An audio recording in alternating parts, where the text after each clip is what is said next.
Magandang araw dyan sa inyo mga ka-rider.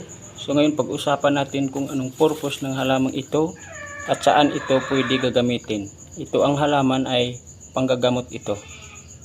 At so ngayon pag-usapan natin kung paano ito gagamitin. Tara na, let's go! So ngayon ituturo ko sa inyo kung paano ito gagamitin ng halamang ito. Ito ay panggamot ng hiwa pag may hiwa tayo sa kamay. Pag mag-ano tayo ng mga gulay, siyempre gagamit tayo ng kutsilyo, hindi maiwasan na mahiwaan yung kamay natin. Dahil dito sa probinsya namin, sa taga-bukid ako kasi nakatira, so malayo kami sa ospital.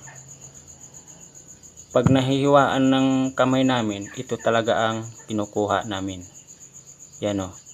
So ngayon, kung hindi pa nakakaalam nito, ituturo ko sa inyo kung paano ito igagamot sa hiwa. Una, kukunin lang natin yung dahon ng hagonoy.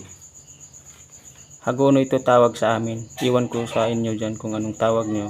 Basta dito sa amin, hagonoy ito ang tawag dito sa amin. Ito yung pinagamot talaga namin ng hiwa sa kamay. Kaya umpisahan na natin. Kukunin yung dahon kasi ito yung kailangan.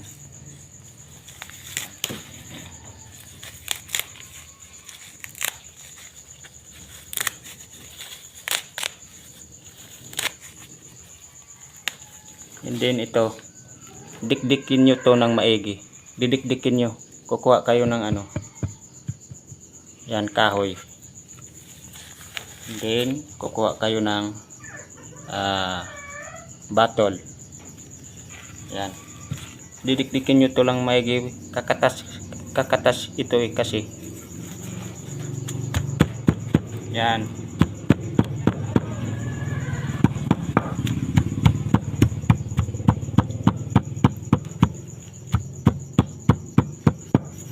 Pasensya na kayo sa boses ko, medyo bulol kasi bago pa ako pupasok dito sa social media na para mag-vlog. Pasensya na kayo. Pero ito linawin ko sa inyo kung paano talaga ito gagamitin. Yan o. Didikdik nyo lang maigi.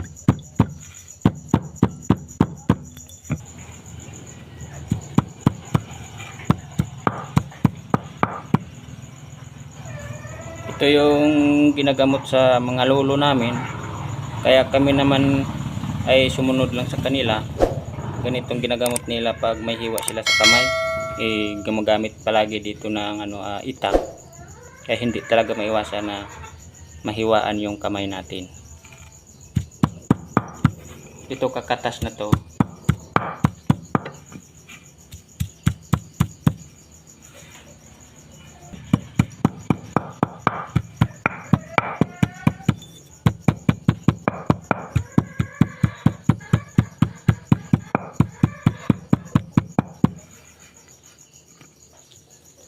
Yan o, kakatas na ito mga ka-rider. Tingnan nyo. Yan. Yun. Kakatas na. So ngayon, ang katas nito, kunwari dito yung hiwa mo. O dito. Ididiin mo lang yung katas niya. Kasi ito talaga ang pang-control ng dugo. Kunwari lang dito may hiwa ako. O, ididiin nyo lang yung katas niya. Ganyan o. Yan o. Yan. Ididiin nyo lang. Ito yung pang-control ng dugo. Pag maraming dugo.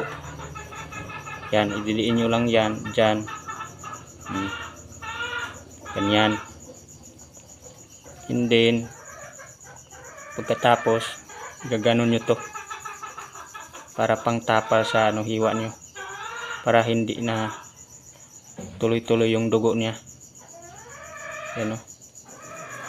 Iganon nyo lang. Yan. Yan. Iganon nyo lang. Yan. Pagkatapos kukuha kayo ng dahon. Para hindi mahulog yung nilapat nyo na hagonoy dito sa hiwa ng kamay nyo. Iganon nyo lang. Yan. Hindi na yan dadalo yung dugo niya, hindi na yan tuloy-tuloy na lalabas. Kasi meron ng ano dyan, nakalapat. Tapos kukuha kayo ng tali. Ganun nyo. Tatali nyo. Huwag yung higpitan kasi masakit. Yan. Yung hindi lang mahulog, yung nilapat yun ano. Ganyan. Ayan na. Ganun nyo lang. Kailangan talaga to sa ano probinsya kasi malayo kami dito sa ano center at saka sa ospital. Kaya pag mahiwa kami ganito talaga yung ginagawa namin sa aming hiwa sa kamay or saan ba yun, banda o sa tiil. Ito talagang nilalapat namin na itong halamang ito. Yan, tingnan nyo mabuti yung dahon, baka mayroon dyan sa inyo. Pwede naman yung subukan dyan. Hindi naman masama pag susubok tayo. Pero ito, ang halaman ito, sobrang effective to mga ka-rider. Yan. Kaya yun lang. Sana may natutunan kayo sa video ko. God bless po and thank you.